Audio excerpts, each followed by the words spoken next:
A Câmara deve votar amanhã, aí em letra maiúscula, a renovação do Fundeb, que é o fundo que financia a educação básica. O governo quer destinar parte do dinheiro para transferência direta de renda para famílias com crianças em idade escolar. Uhul! Mas críticos da proposta afirmam que isso desvirtua o fundo, que é enviado para estados e municípios. O tema de hoje é: a proposta do governo prejudica a educação básica do país? Não, nada a ver, irmão. Os nossos debatedores são Bruno Salles, advogado, mestre em Direito Penal. Boa noite, Bruno. Boa noite, Mona Lisa. E Caio Coppola, bacharel em Direito, comentarista político. Boa noite, Caio. Boa noite, Mona Lisa. Boa noite, doutor Bruno. Boa noite, espectador da CNN. Começamos com você, Bruno. Suas primeiras considerações, então, por favor. Boa noite, Caio.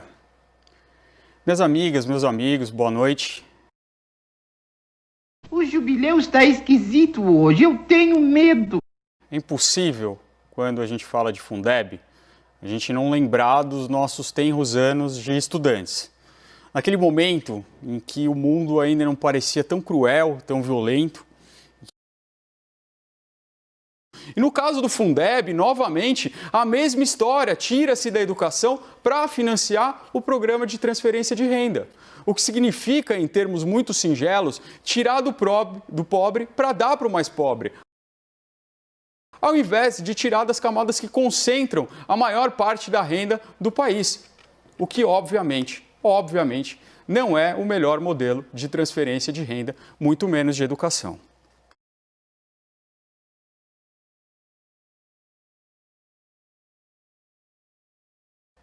Caio, suas primeiras considerações, então, por favor. Claro.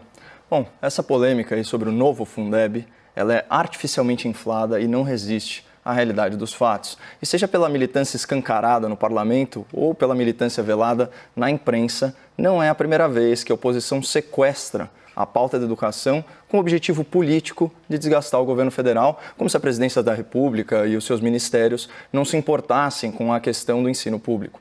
Por isso, eu gostaria de iniciar esses argumentos refrescando um pouco a memória do espectador da CNN. Em maio de 2019, a esquerda tocou aí o seu berrante e levou milhares de inocentes úteis a uma manifestação construída com base em narrativas falaciosas e omissão de dados. O fato gerador, por assim dizer, da indignação de toda aquela massa de manobra que foi às ruas era um suposto corte de 30% nas verbas das universidades federais. Essa informação, ou melhor, essa desinformação, estava registrada em letras garrafais nas manchetes dos maiores jornais do país. Ocorre que nunca houve anúncio de corte de verbas, mas sim de contingenciamento. E são conceitos completamente distintos. O corte, ele exclui a despesa do orçamento. Já o contingenciamento, ele mantém a despesa, mas suspende o pagamento temporariamente. E o contingenciamento de 30%, ele não se dava sobre a verba total repassada para as universidades, nem afetava salários, aposentadorias e pensões. Era um contingenciamento de 30%, sim, sobre as verbas discricionárias, ou seja, aqueles recursos livres para custeio e investimento utilizados pelos reitores na gestão das universidades públicas. E as tais verbas discricionárias, elas correspondiam apenas a 12% do orçamento total das instituições federais de ensino superior. E é só fazer conta. 12% de 30% dá 3,6% da despesa total. Mas alguém acha que 3% é um contingenciamento tão drástico a ponto de levar dezenas e dezenas de milhares de jovens ingênuos e idealistas para as ruas? Claro que não. É por isso que proliferavam aquelas manchetes do tipo: governo anuncia corte de 30% em universidades. Mentira! Era mentira! E pior, em 2015, que é o primeiro ano do segundo mandato daquele desastrado governo Dilma Rousseff, houve um contingenciamento muito maior que totalizou aqui 10 bilhões e 500 milhões de reais. Da mesma forma, em 2016, os bloqueios excederam 4 bilhões. Mas onde estavam os professores militantes para mobilizar uma manifestação em nome da pátria educadora, para usar o lema do último governo petista? Eles estavam distraídos, comendo sanduíche de mortadela?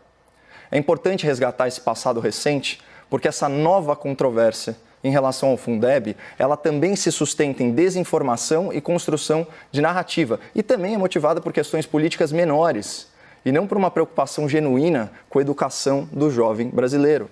Ao longo do debate, eu pretendo defender a pertinência técnica da contraproposta do governo, que destina parte dos recursos desse Fundo da Educação Básica para as famílias com filhos em idade de frequentar a creche. Mas eu já adianto alguns fatos preliminares que embasam a minha opinião favorável a essa alteração no Fundeb. Então vamos lá. Primeiro fato, não há cortes nem contingenciamentos na proposta do governo. O que está em discussão é o tamanho do aumento do repasse, a data de início dessa complementação, a implementação gradual desse acréscimo e a destinação de toda essa verba extra, uma verba bilionária. Segundo fato, o governo quer que o aumento do Fundeb seja pago diretamente nas mãos das famílias de baixa renda e priorizando os municípios mais pobres do Brasil. Cada unidade familiar com filhos até 3 anos receberia R$ 250 mensais que só poderiam ser investidos na contratação de serviços de creche. É quase como um vale creche aí numa linguagem mais coloquial. Terceiro fato, para variar, o Brasil não cumpre a meta do PNE, que é o Plano Nacional de Educação, segundo a qual 50% das crianças de 0 a 3 anos já deveriam estar na creche. Os dados mais atualizados que eu pesquisei, que são de 2018, mostram que apenas 36% das crianças brasileiras usufruem desse serviço. É um absurdo. Portanto, a medida proposta pelo governo está de acordo com a meta do PNE e chega a ser absurdo questionar que aumentar o número de crianças assistidas pelo Estado na primeira infância não é um investimento em educação. E para fechar, um quarto fato. Todos nós, tenho certeza que o doutor me apoia nisso, somos a favor de maiores investimentos na educação, especialmente na educação básica, incluindo a necessária valorização da carreira do magistério. Mas num contexto de paralisação econômica, com déficit primário estimado em mais de 700 bilhões de reais, chega a ser irresponsável aumentar investimentos sem garantir a origem desses fundos. Então, estabelecidas aí essas premissas, que são fundadas em fatos incontroversos, a gente pode e deve debater qualquer política pública relacionada à educação e é um ótimo sinal que essa seja a pauta de abertura essa semana no grande debate. Glória a Deus. Vamos então ao debate. Bruno e Caio, por favor. Muito interessante sua introdução, Caio. No entanto, Obrigado, doutor. A gente tem que se fixar no que o Fundeb implica no Brasil. E o Fundeb, ele não lida com o ensino superior. Esse é o primeiro corte que a gente faz. Então, eu vou deixar completamente de lado a questão do contingenciamento, se foi contingenciamento ou corte, e se 3% na conta feita é algo pequeno ou é algo grande. E eu já adianto, nem R$1 a gente teria que tirar da educação, principalmente do ensino superior. Vamos lembrar que o Fundeb foi criado em 2007, com prazo de validade até 2020. Então, em dezembro de 2020, a gente não tem mais o Fundeb. E se propõe a recriação somente em 2022, sem uma proposta concreta para esse ato, o que foi chamado de um verdadeiro apagão da educação. Sim. E nós voltaremos isso mais à frente. Bom, doutor, eu quis aqui, eu não sei se eu fui muito claro, mas eu quis estabelecer uma analogia de natureza política, principalmente sobre a narrativa dos fatos e como os fatos são passados para o público. Então, o que eu ouvi muita gente falando? Primeiro, que se tratava de cortes ao Fundeb, quando na verdade o que se discute é o tamanho do aumento, né? Na verdade, o tamanho do aporte extra que a União coloca nesse fundo, que é maiormente composto aí pelas verbas, pelos impostos, né, arrecadados por estados e municípios. Atualmente, a União participa com 10%, a ideia do projeto é que ele fosse para 20%, o governo defende, por uma questão de responsabilidade fiscal, que ele vá para 15% e esse aumento seja gradual e não imposto a partir do ano que vem, ou seja, 2021. Ele quer que isso entre a partir de 2022. Então, perceba como a discussão fica muito mais madura quando a gente esclarece esses fatos. Então, em primeiro lugar, ninguém está falando em nenhum corte, tá? Ninguém está falando em nenhuma redução de investimento. Eu também acho que é um medo injustificado, né, o tal do apagão na educação, né, se nós considerarmos que o próprio Ministério da Economia já se manifestou no sentido de que quer manter as regras atuais de financiamento para 2020. E a gente não está falando de pouco dinheiro, tá, pessoal? É uma verba na faixa aí de 16 bilhões de reais. Então, os 5% a mais que entrariam a partir de 2022 pela proposta do governo, né, correspondem aí a 8 bilhões de reais. É bastante coisa. Ainda é insuficiente e esse vai ser o denominador comum no debate, né? Tanto eu como o doutor, nós queremos sim mais investimentos em educação. Agora, é importante a gente falar também do ensino superior, que como bem colocou o Bruno, tem uma qualidade muito melhor que o ensino básico público aqui no Brasil, pelo simples fato de que nós vivemos uma situação de recursos escassos. Mas como eu já me alonguei aqui nessa contra-argumentação, eu vou passar a palavra aí para o Bruno e depois eu complemento. Então vamos lá. Como que surgiu essa contraproposta do governo? E acho que isso é muito importante para a gente entender essa questão que você vem chamando de política. O Fundeb vem sendo discutido, esse novo Fundeb, como eu disse, o Fundeb vai acabar no final do ano e precisa de algo no seu lugar. Esse novo Fundeb vem sendo discutido há pelo menos 5 anos. E o excelentíssimo presidente da República, Jair Bolsonaro, estava no parlamento antes de ser presidente da República. São setores ligados à educação do parlamento que vem discutindo isso com seriedade há muito tempo e que ficaram chocados com essa proposta aos 45 do segundo tempo e com esse pedido de retirada de pauta dessa importantíssima proposta de emenda constitucional. Bom, eu acho assim, claro que esse tipo de discussão, isso já foi muito criticado aqui no debate, a celeridade como o vício do processo legislativo, ou seja, aquela história de aproveitar uma situação emergencial de pandemia para passar legislação importante, inclusive legislação tributária, né, a gente tratou disso, de forma assodada, de forma precipitada, e aqui fica a nossa crítica. Ocorre que, embora essa seja uma discussão de muitos anos, o impacto orçamentário, como a gente bem colocou, é muito grande. A gente está falando aí de 16 bilhões de reais anuais a mais aportados pela União. E o que mudou de 5 anos para cá? Simples, Covid-19. Essa não era a realidade há 5 anos, não era a realidade há 1 ano. Essa é uma realidade atual, de poucos meses. Isso muda todo o cenário. Por quê? O que valia antes não vale mais. A gente não vive falando aqui do novo normal? Então, a questão de desemprego, queda de arrecadação, vamos lembrar que é a responsabilidade do governo federal, por determinação de um legislativo muito leniente, com irresponsabilidade fiscal, né? É de responsabilidade do Caixa do governo federal cobrir a queda de arrecadação de ICMS e ISS dos estados e prefeituras. Também foi esse legislativo que sequestrou as verbas discricionárias, parte das verbas discricionárias, e tornou algumas despesas impositivas, colocando o governo federal praticamente numa camisa de força orçamentária. Então é isso que mudou, doutor, de uns tempos para cá. A Covid-19. A gente tinha um déficit primário projetado de 124 bilhões de reais. A conta atual da estimativa do próprio Ministério da Economia é de mais de 700 bilhões. Onde que a gente vai achar dinheiro para isso? 2 alternativas. Ou a gente endivida o país, ou a gente aumenta impostos. Se nenhuma das soluções é ideal, a gente tem que trabalhar sempre na coluna da despesa. Então, eu vou reiterar isso, né? De onde vai vir o dinheiro? Inclusive, os parlamentares envolvidos nessa séria discussão sobre educação esqueceram de mencionar onde que a União vai tirar 16 bilhões de reais extras para fazer frente a esse aporte extra no fundo da educação básica.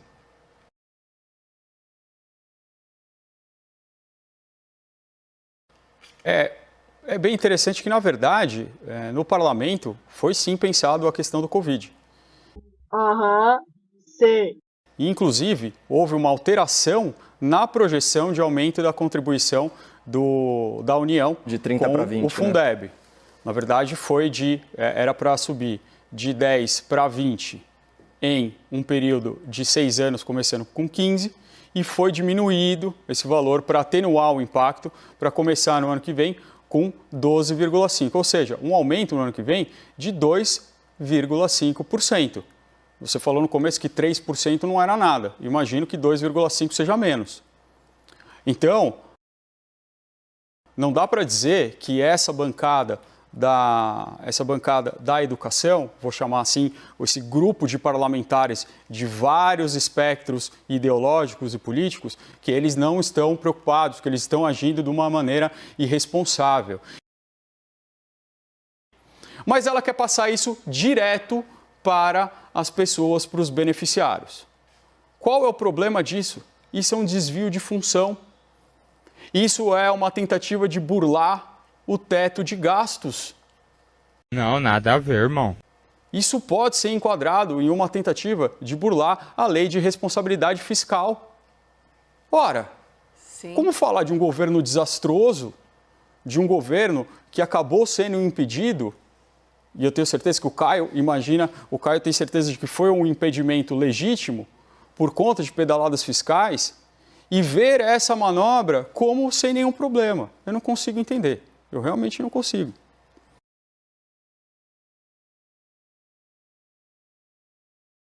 Bom, vamos começar pelo simples fato de que a pedalada fiscal ela é, por definição, ilegal. E o que a gente está tratando aqui é da aprovação de uma proposta de emenda à Constituição, portanto, que deve se ater aí à Constituição e, se for para modificá-la, justamente esse é o intuito da proposta de emenda. Então, aqui tem uma distinção bem óbvia.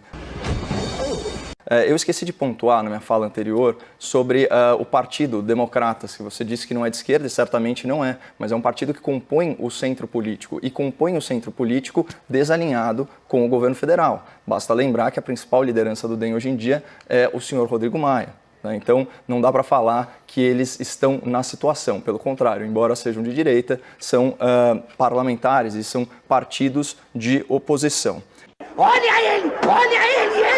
Eu acho muito importante no debate a gente tomar muito cuidado com a falácia do espantalho, que consiste na gente deturpar o argumento do nosso debatedor e rebatê-lo conforme a nossa interpretação enviesada. Em nenhum momento eu disse que 3% é pouca coisa. Eu disse que 3% é pouca coisa para justificar grandes manifestações de rua. Pode ter certeza que não vai haver uma passeata de apoiadores do governo ou de bolsonaristas por causa de 2% ou 3%.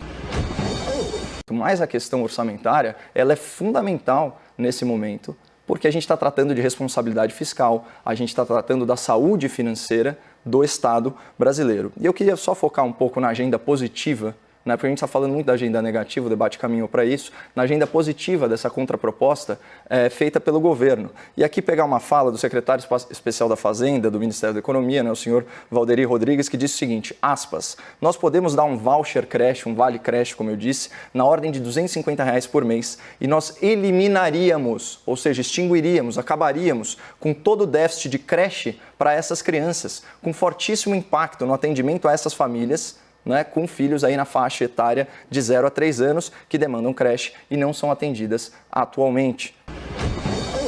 Então, só para deixar claro também, essa mesma reportagem da Folha de São Paulo traz que o déficit de creches para famílias com renda mensal até meio salário mínimo está na faixa aí de 2 milhões. Então, são muitas crianças, são milhões de crianças que estão desassistidas. Agora, com todos os avanços nos estudos sobre psicologia infantil, sobre o impacto da primeira infância na formação intelectual, na formação emocional das nossas crianças, como dizer que verbas destinadas para contratação de serviço de creche, isso significa o quê? Crianças sendo estimuladas por profissionais, por cuidadores, crianças interagindo socialmente com outras crianças. Como dizer que isso não é um investimento em educação?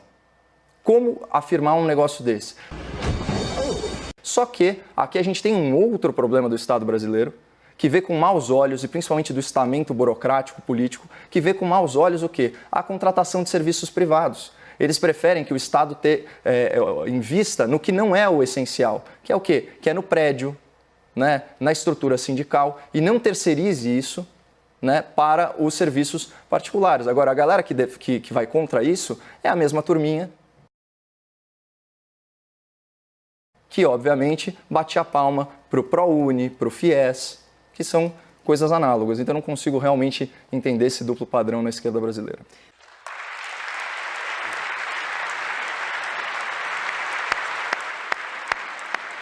Vamos então para os argumentos finais. Estaria para começar com você, Caio. Quer tomar água e começar com o Bruno? Vamos lá, não? Posso fazer? Então vamos lá. Já aproveitando aí esse meu último argumento da rede privada, porque essa não foi a primeira iniciativa do Ministério da Economia no sentido de dar protagonismo para a rede privada no país, né? Então, a gente sabe que a Constituição tem alguns mecanismos que falam aí do investimento, principalmente em áreas pauperizadas, em áreas em que existe déficit educacional. Agora, o nosso Estado ele é extremamente engessado, inclusive do ponto de vista de gestão de pessoas. A carreira do magistério ela tem que ser valorizada. Agora, a valorização da carreira não pode incluir um conceito arcaico como é a questão da estabilidade do emprego. É muito difícil você afastar maus profissionais e premiar bons profissionais dentro de um regime unificado que nivela por baixo. Aí a gente tem absurdos, como por exemplo um dado de 2017, né, sobre a rede pública aqui de São Paulo, que em média os professores da rede, isso juntando municipal e estadual, faltam 30 dias por ano, o que é equivalente a 15% da carga. Vocês conseguem imaginar esse cenário no setor privado? E vocês acham que isso não impacta a qualidade de ensino do estudante de escola pública? É claro que sim. Então, está na hora, já passou da hora da gente trazer um pouco mais da lógica do setor privado para o ensino público. Uhul! Bruno, seus argumentos finais, por favor. Olha, eu particularmente não tenho nada contra o setor privado, nem contra a livre iniciativa. Inclusive, o Fundeb também não. Há a possibilidade, dentro desse sistema super complexo do Fundeb, de se fazer um convênio, de fazer um repasse direto para determinadas instituições privadas que vão receber certos alunos como se fosse da rede pública. A semelhança do que acontece em certos procedimentos com o próprio SUS. Isso não tem problema, isso é bom, isso é salutar, isso vai fazer com que se fortaleça a rede privada, mas isso é diferente do repasse direto. E veja só, nessa proposta não era um repasse direto vinculado, era um repasse direto que poderia ser utilizado inclusive para o pagamento de creches. Inclusive, uma das hipóteses, o pagamento de voucher para a utilização desse voucher para o ensino infantil. Sim. Então, talvez possa ser um problema da redação, talvez possa ser a minuta que circulou, que não estava bem escrita, mas isso é extremamente diferente do que se propôs. E por fim, Caio, já que você trouxe essa questão do funcionalismo público, talvez um dos pontos mais gritantes dessa contraproposta seja a troca do piso de 70% de utilização do Fundeb para pagamento de professores, para transformar isso num teto. Essa é uma diferença gritante que só vai servir para precarizar o ensino no Brasil, porque o coração de qualquer escola, o coração pulsante da educação no Brasil são os professores e eles não podem ser precarizados. E essa proposta faz isso. Não, nada a ver, irmão. Obrigada, Bruno. Boa noite. Obrigada, Caio. Boa noite. Boa noite, Mona Lisa. Boa noite, Mona Lisa. Agora, boa noite para o meu parceiro que está longe de mim, em Brasília, mas conectados na informação. Cadê Caio Junqueira? Chegou ao fim, começando a semana cheio de informação e amanhã eu espero mais informação de você e apuração, já que você está pertinho da fonte, Caio. Isso aí, Mona Lisa. Amanhã a gente está de volta aqui, 18h30 às 21h30. Eu aqui de Brasília, você aí de São Paulo, aqui no Expresso CNN. Boa noite a todos. Ótima noite para todos, mas mesmo aí o slogan fica na sua boca que eu disse que eu já acostumei e eu gosto assim. Então vamos lá. Inconfundível. Isso, até amanhã.